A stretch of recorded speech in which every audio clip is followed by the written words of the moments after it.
Hi guys, welcome back to my channel.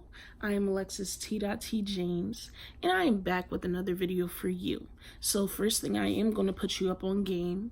I want you to pause this video right now and hit that subscribe button. Also, if you are already part of this family, hit that notification bell if you didn't already. So we can all be one family. On a serious note, I do want to advise that if you are under the age of 13, I advise that you watch this with a parent. 13, 14, 15, whatsoever. If you are not in high school yet, or if you are in high school, I do advise that you watch this with a parent. This is not a video that you can play around with. This is a very serious video, but I will be doing a lot of videos like this, talking about what I went through and how I can help other people. They're going to be called Talks with Alexis, and this is the first video of Talks with Alexis. So that being said, and not me talking too much, we are going to get right into the video.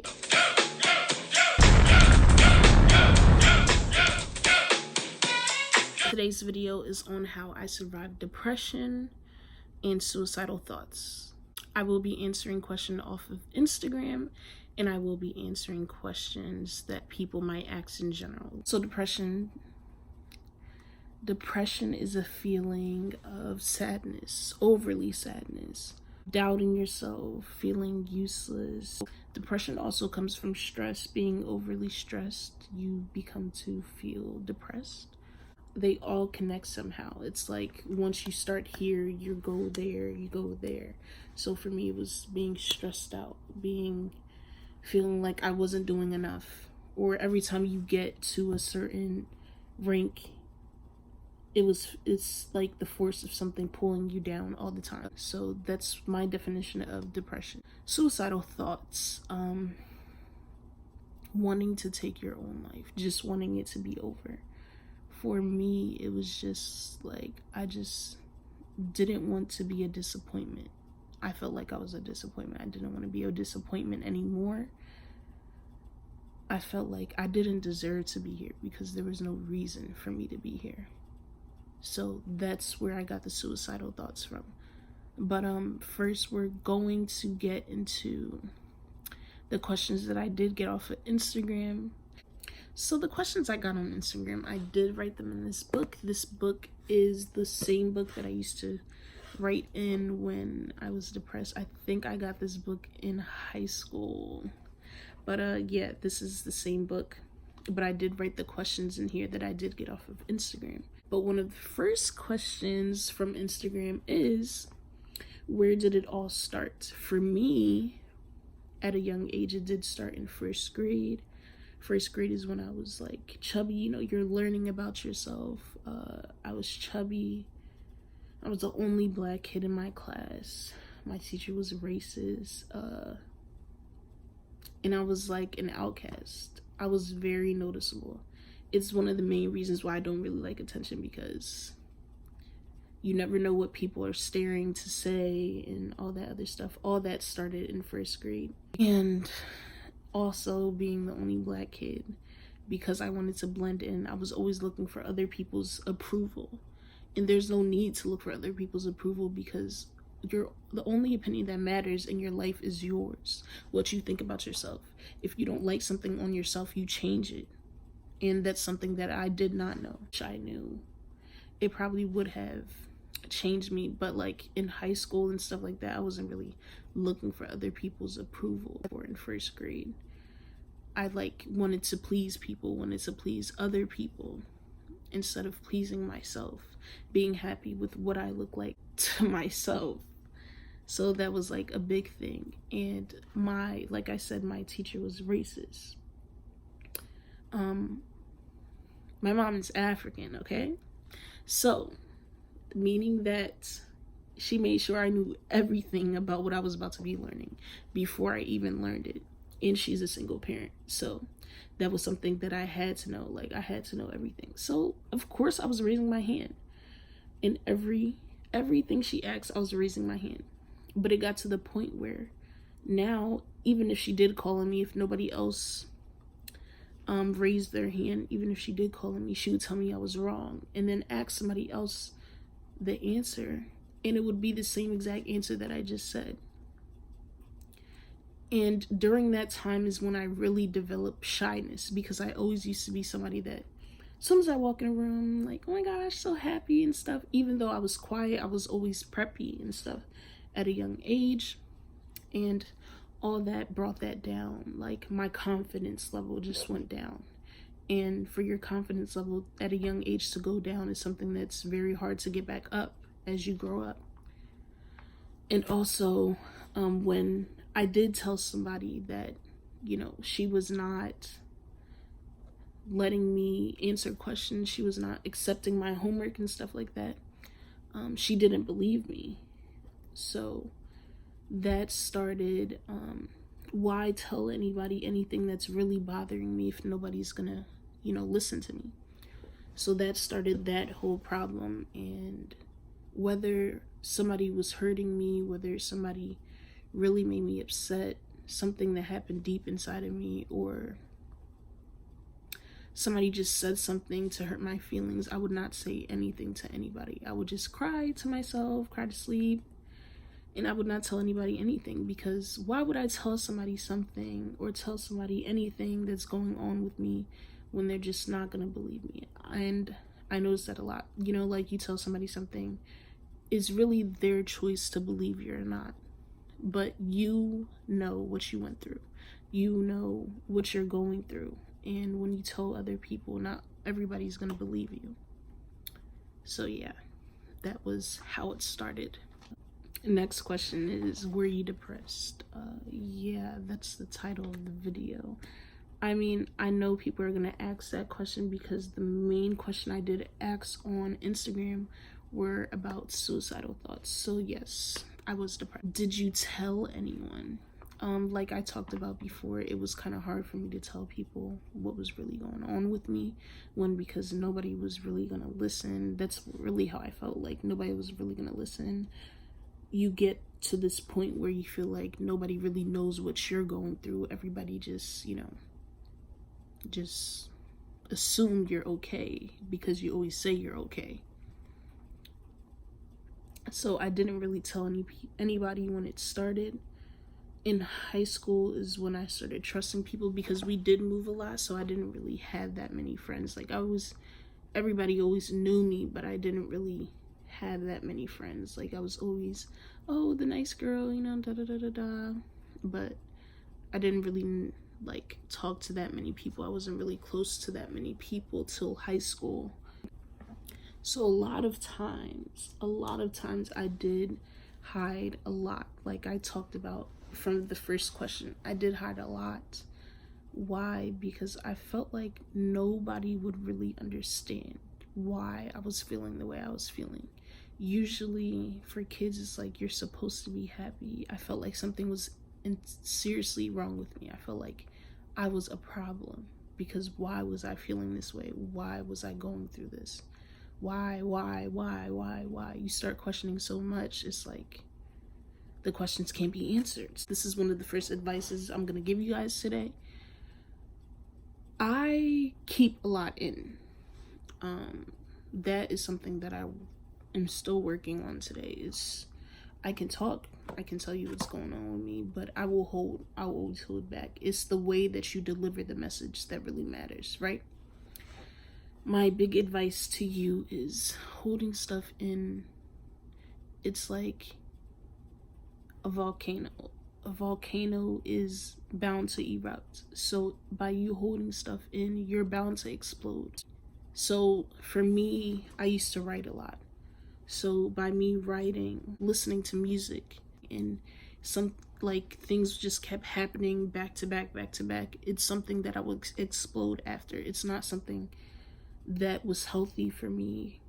It's probably the reason why I have gray hair at a young age now. I was just angry and holding it in. Time I was like this happy person, so you wouldn't really tell. My advice to you is to blow off that steam. Find a hobby that is going to make you, you know, laugh. make you want to do better, make you want to do more. Doing stuff to keep you busy does take off the steam. Like other people run track. When I used to run and stuff, that used to blow off steam. So like I said, my advice to you is to not keep things in. Always find an escape. Now this next question is so familiar to me because this is something that I have expressed in writing before. This question is, did you feel alone or isolated? Yes, I did. There's these quotes that I used to read, and one of the quotes was, feeling alone in a crowded place, surrounded by all these people that love and care about you, but you're not getting it because you're so trapped in your mind.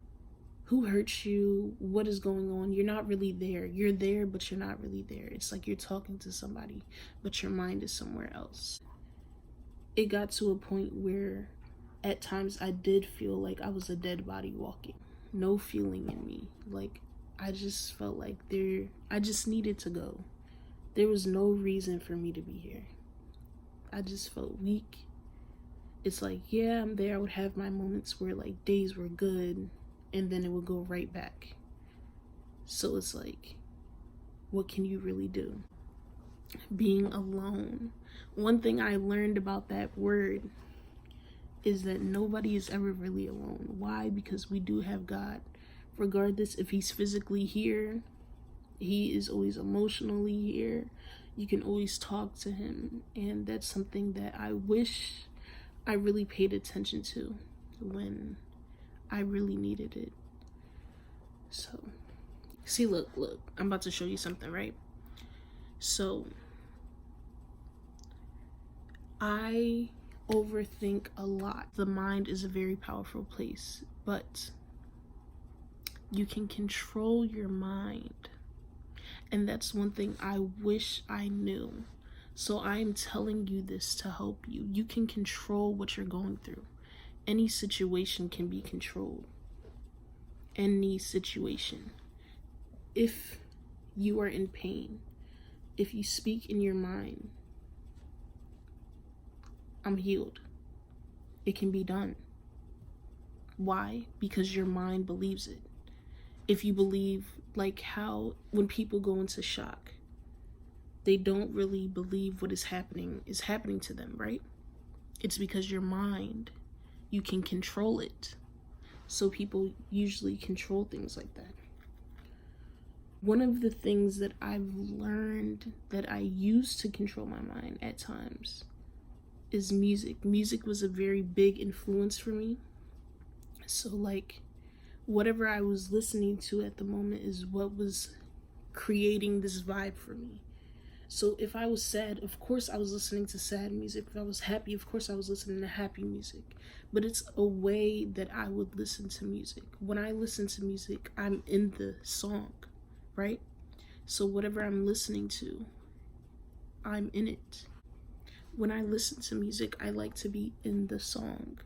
So every word matters to me. What the song is talking about. Like when you listen to gospel music and you sit there, you cry.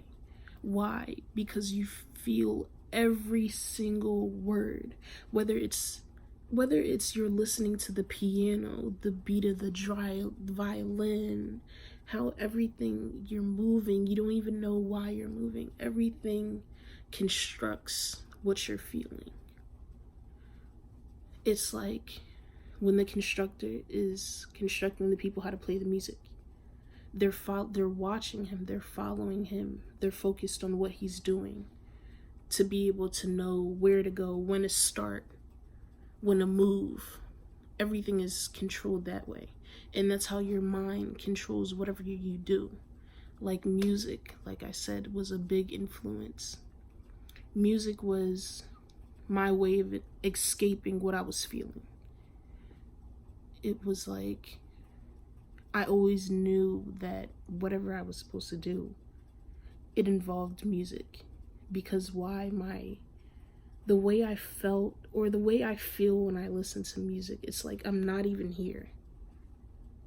So it's all about how you decide to cope with things and how you decide to change what you're feeling.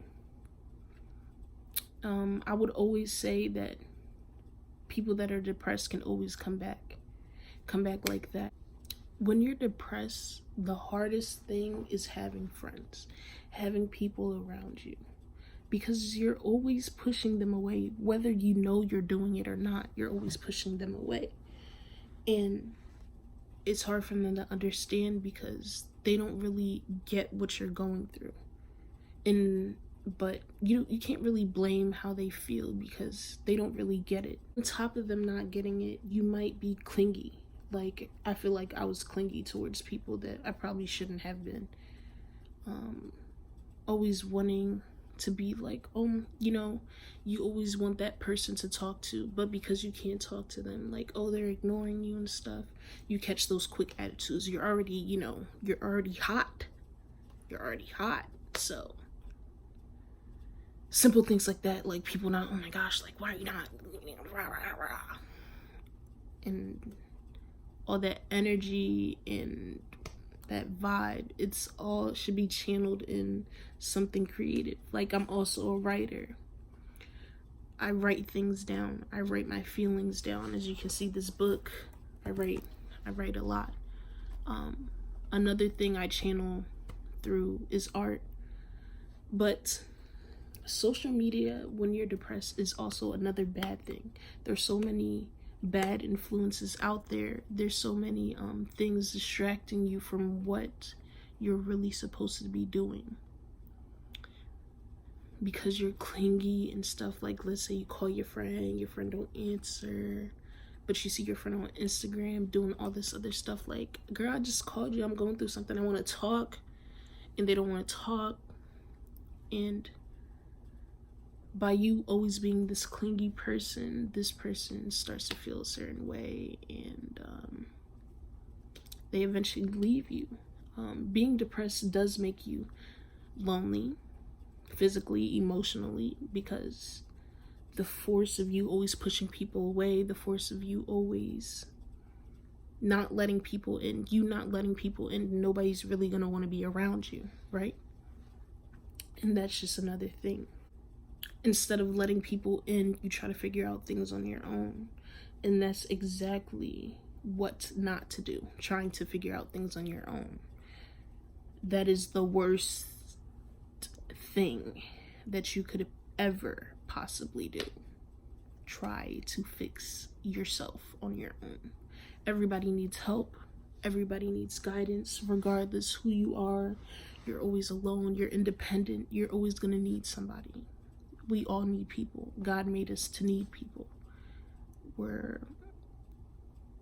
It's just no way it can click possibly if you don't need somebody. I was always that person that was good at hiding things. Like, I could go to school, be so happy. Oh my gosh, like, so much energy, so much, joy. But really inside, I felt like I was shattered glass. Like, nobody was trying or attempting to pick up the pieces. And that was a big problem. But I was always that friend. As soon as you asked me what is wrong, there was absolutely no way. There was no way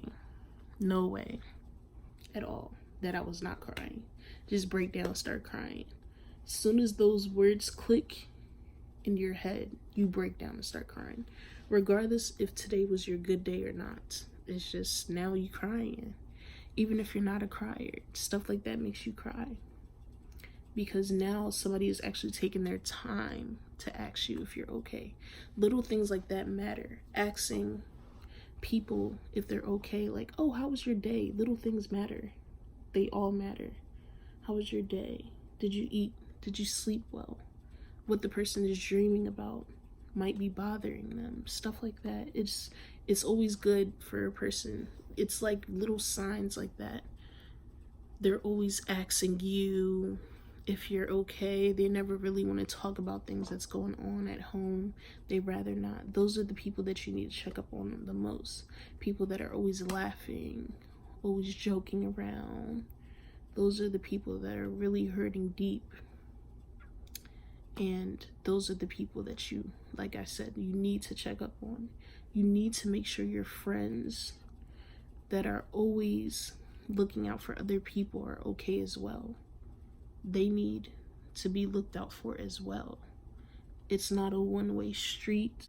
You need to make sure that's your job as a person that is not depressed, to help other people. And that's why I'm making this video, to help other people. Honestly, imagine how you would feel if you could have saved someone, but you were just in your own head, like, they'll be all right. They always say this, like, you always say that you feel like dying, but you're not gonna do it. So, you know, stuff like that. It's always good to check up on people. It's really appreciated regardless if they say it. They'll always remember you as the person that always cared enough to check up on them. And honestly speaking, my mind is really crazy. Like, I could be sitting here and be thinking about cures or something, or thinking about how I want to do this, or how I want to better myself with God, or how I want to, it's just, I could be thinking about 5 different things at once. The mind is so powerful. It's where you can lose yourself in an instant. And I felt that. There were times where I was so in my mind. I didn't even know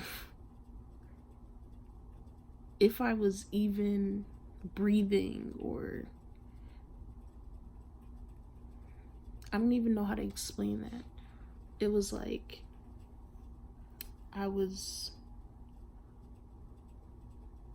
okay, let me explain it this way. There were times where I felt like I was so far off, so bad off, that it just felt like I was just floating in air. And I was invisible. Nobody was really seeing me.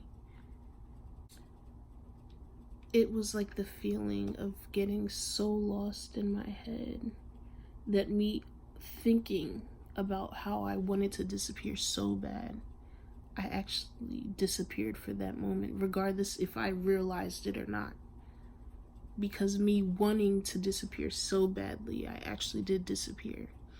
One of the things I did try to recreate as art was shattered glass. Shattered glass, drawing shattered glass, and a hard drawing. I was obsessed with shattered glass. Why? Because there was this thing that I wrote, like I said, I like writing. There's this thing that I wrote where it was like, I was so broken to the point where I felt like when you break glass and you try to put all the pieces together, there's always these little pieces that you will never quite get right. And those were the pieces that I felt like I was looking for other people to fill, for other people to show me love, because at a certain point I wasn't even hugging people. I didn't even like hugging people at all, which is so weird to me. Wanting to put them back together but couldn't. There was no way. I felt like there was no way to fix me at all. There was no fix, no cure. So broken that even if someone did try to help me, there was no possible way that we would get every piece back together. And I felt like it would be the pieces that I would really need. But it's like something that I was really going through, and nobody was really paying attention. I felt unfixable. I felt broken, unfixable. No antidote for my life. I just felt like it was my time. I felt like God was gonna make an exception because I just felt like it was my time to go. That's just how I felt. And I know there's people out there that are feeling this way, and it's like, I get it. It's like the devil messes with your mind so much And don't get me wrong, like, once you get past this, you will have triggers. We live on earth. There will be people that try to bring you back down, but it's up to you to keep grinding, keep being you. Like I said before, there's things that you could do to help you, things that help you escape, to bring you back. Like, oh, people count, people breathe, stuff like that. There's always people that you could talk to when you're going through this problem. It's not like, oh, when I feel this certain way. It's like people like me, or, it's like always people that you have to keep checking up on, regardless if they feel like they're a survivor or not. They're human beings too. You're supposed to check up on your friends. You're supposed to pray for your friends. You're supposed to go the extra mile for your friends, your family, significant other. Regardless of how much pain they're in, they say they got it. They don't have it. Nobody has it all together. Nobody. So I advise that you're always there. What are you living for if you're not even helping other people along the way? Seriously. And most of my problems were caused because I tried to fight battles on my own. Like I said, you cannot survive without help. There's absolutely no way you can survive without help. There is absolutely no way. Like, in the Bible, it talks about how you're supposed to give your problems to God, but yet God shows all these miracles in how he does things, but yet we still doubt him. We still try to fix the situations ourselves when we know we can't, but we still try. And honestly, me speaking as well, I am one of those people. It is ridiculous, honestly. There's no way you can do all by yourself. No way. It's eventually gonna come crashing down. I'm just speaking from experience. Eventually it will crash down. Like I said, mine started off young, so I do feel like my triggers come like 10 times hard now. When my triggers do come, it's like, dang, like, imagine if I was in the same position that I was in like years or a year or two ago back or something. I would have died. I would have just killed myself. Like, just when the triggers come, the triggers just remind me of how strong I am now, how far I've come. Like, it's just like, I just shrug my shoulders like, wow, you really tried it. There's no way I'm going back at all. There's no way. Absolutely no way I'm going back. It's just something that I laugh off, brush off. Yeah, like, I would advise you do breathing. I still do that. I still do breathing, deep breathing in and out. Praying is one of my biggest things that I do when triggers do come, because it is like a force all at once. So praying, taking your mind off the situation. Let's say watch a movie, laugh, watch comedy, make yourself joyful, take your mind off of it, draw, paint, play the guitar, play the piano, sing, write, and singing always makes me happy. So that is just one of the things that helps me as well. Music, like, I've seen people when they get upset and stuff with their parents and stuff, they put headphones in and drain them out, like stuff like that. Like, just come back to you, come back to the inner you, where you want to be. Remember that, where you want to be, where you need to be.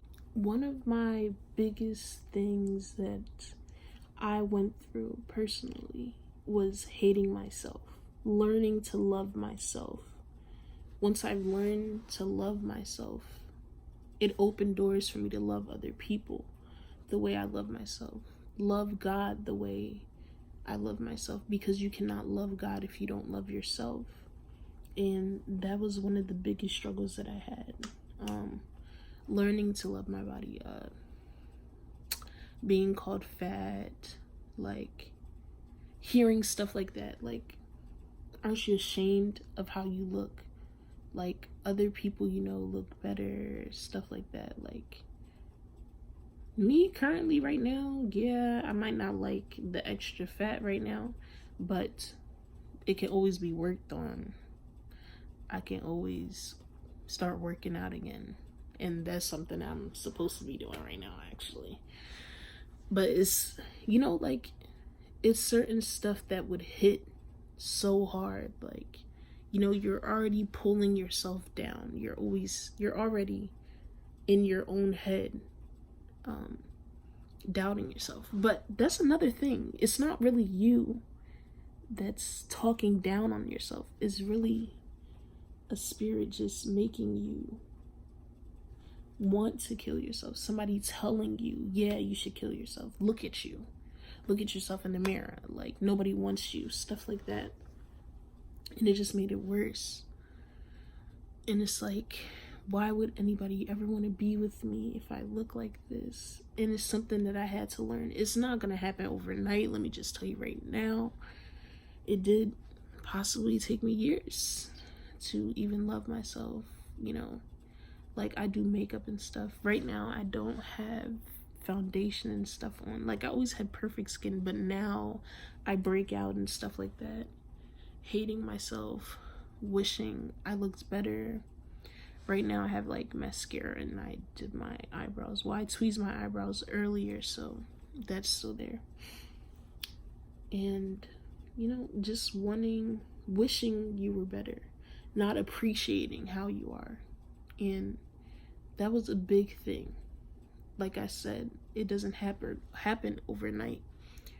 And it's just little things that you can do to help you love yourself. You don't like something, you change it. And it's simple as that. You don't like something, you change it. That was just one of the things. Loving me. Loving who I am. Loving who I'm becoming. Every day I love who I'm becoming, because I'm becoming a better person. I'm becoming a better me. I'm helping other people along the way. And it just makes me want to live even more. It makes me want to live long enough to fulfill my purpose. This is one of my last questions. It says, did God play a big role in your recovery? When you are going through something so dramatic or drastic, you tend to look for a way out. You know, nobody wants to stay depressed. Nobody wants to stay suicidal. So they look for a way out. So I like to say I looked for God. But in reality, I know that I never looked for God, because God found me. There was a time where I felt like nobody wanted me, but He wanted me. He waited for me to come up off my high horse of, I'm doing this for me. I want to do this because I need to do this and I feel this way. So I want to, you know, it just took me. He took me as I was. He decided to accept me and make me better. And that was, I don't even know how to express how God has changed my life. Like, right now I have chills. I could have died. Because He wanted me to live, He continued to bring me closer to Him. I wish I knew God when I really needed Him. I wish I always felt the comfort. There were times where I felt like I missed death by like an inch. Like, I was so close. And that's the thing, like, we feel that there is absolutely nobody there rescuing us, but he's there all the time. He sent his only son to die for us, to die for you. You sin every day. We sin every day. To die for you. What child, what parent, what child, like, you wouldn't even have the guts to, like, I don't understand. And he just kept choosing me, kept showing me that I needed to be here. Like, I have a purpose to fulfill. And that's what really, after I started recovering, that's what really pushed me towards God and wanting to live, wanting to help more people that were going through problems like me. Like, when I put that out there, that I did want to die, people were in shock. Like, wow, you want to do that. I can't believe, like, people were trying to give me advice, trying to push me to do better. And I just laugh because it's like, imagine if I would have spoke about this before. How many people would probably come to my rescue and try to help me?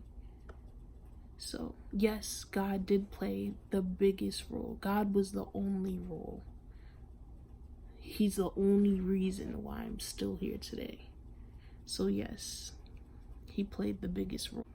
Another thing, when you're depressed, you're angry. It's just no in between. When you're depressed, you're angry.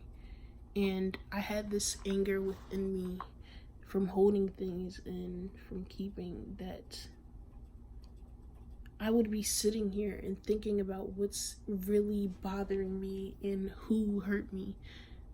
The people that hurt you, you wish, you pray for them to hurt 10 times harder than you're hurting. It's just how you feel. You want them to hurt like how you hurt. You want them to feel what you feel. And the anger that was in me, I just wished for bad for the people who didn't even think about helping me, didn't even think. And anger at a certain point did take over me. So today, my last question is, what advice would I have to give to other people? But today I want to say that by me telling my story today,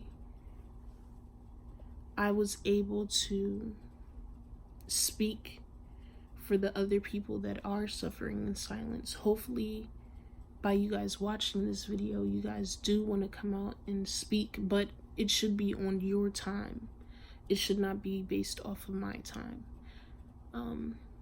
By you watching this video, I hope that it motivates you to want to do better, to want to live, to want to survive this. You're not alone.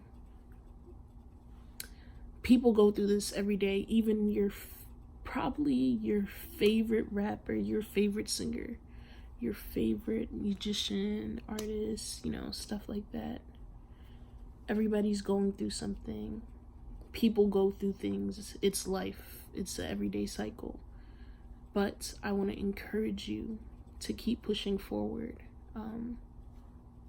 Keep living, because you do have a purpose. You are wanted. I encourage the people that know that people are suffering out here. I encourage that you listen to their stories when they are ready to talk, that you listen, you respect them, you help them. Even if you're just listening, listen well. Listen with detail. Listen with your whole heart. Be there to give them advice. Be there to support them. Be there for a shoulder to cry on. It's not easy. It's not easy at all. Nothing in life is easy. Nothing in life comes easy at all. So be there for them. Listen to them and let them know that their voice matters. Their story matters.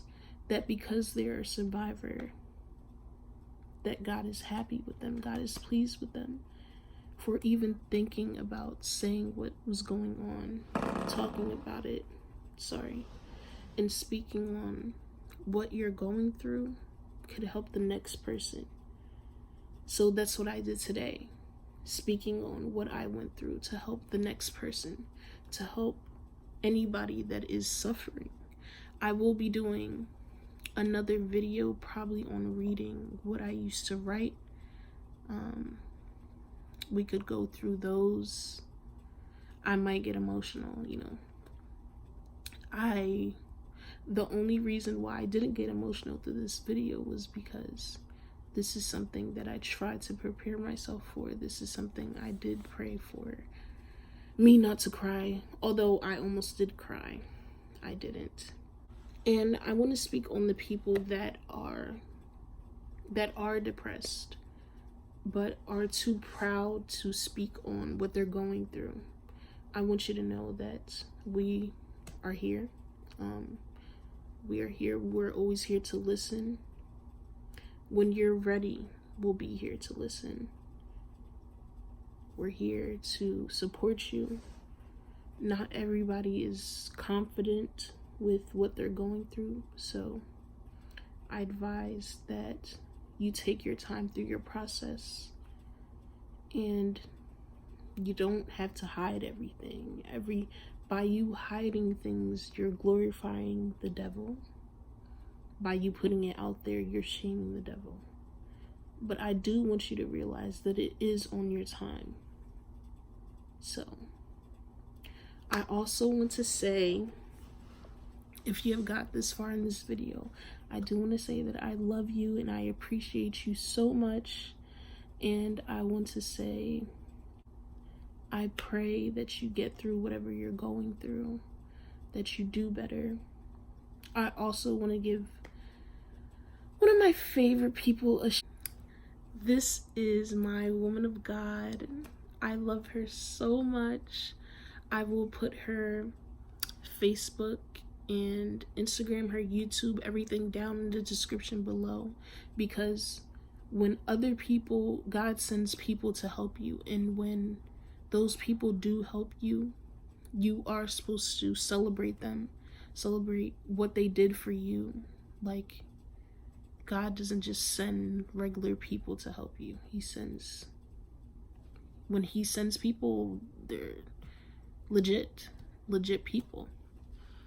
So I just want to celebrate her because she has impacted my spiritual life with God so heavenly, and I just love everything that she's teaching me. For me to be young and to be so in Christ, it just amazes me every day what I can do. Like you guys seen in my other video, I did a 7-day fast. I love food. Why am I not eating for 7 days? Like, who am I not eating for 7 days for? Like, stuff like that. And it's just like, she motivates me to do more and to do better. Like, she obeys God with her whole heart. She loves God with her whole heart. And she can just freely love God. And I admire her for that. And I want to be able to get to that point where everything is fully of God in my mind. And I just want to celebrate her. Like I said, woman of God, I love you so much, and I want to thank you for always being there and always helping me. She told me whenever I need to talk that she's always there for me. So I do advise that you always get somebody to talk to, somebody that you trust and confide in. I will also put my Instagram down below, my Instagram in the description. You can DM me anytime if you want to talk. I answer all questions all the time, regardless if you text me 3 o'clock in the morning. I might be up, don't be surprised. But regardless if I'm not up, I will answer that as soon as possible. I'm always here to support and love and show that nothing comes easy. And I love you guys. I'm praying for you guys. I just want the best for you guys. And I hope that this video helps somebody. make sure you give this video a thumbs up. Sorry that I'm at, you know, I'm kind of sick. I don't know where all this sneezing and stuff comes from, but I've been sneezing a lot. I've been sneezing since yesterday. I just want you guys to look forward to the next video. The next video will be another talk or something, or I might surprise you guys with the singing video. But look forward to the talks. Make sure you tell me down below what you guys want us to talk about. Like, ask me questions on Instagram, send me DMs, let me know like topics that you want to talk about. Like, suicide and depression is a big topic, so we could do other topics like relationship, friends, stuff like that. And I hope that you have a blessed rest of your day. Thank you for watching this long video. I love you so much, and yeah.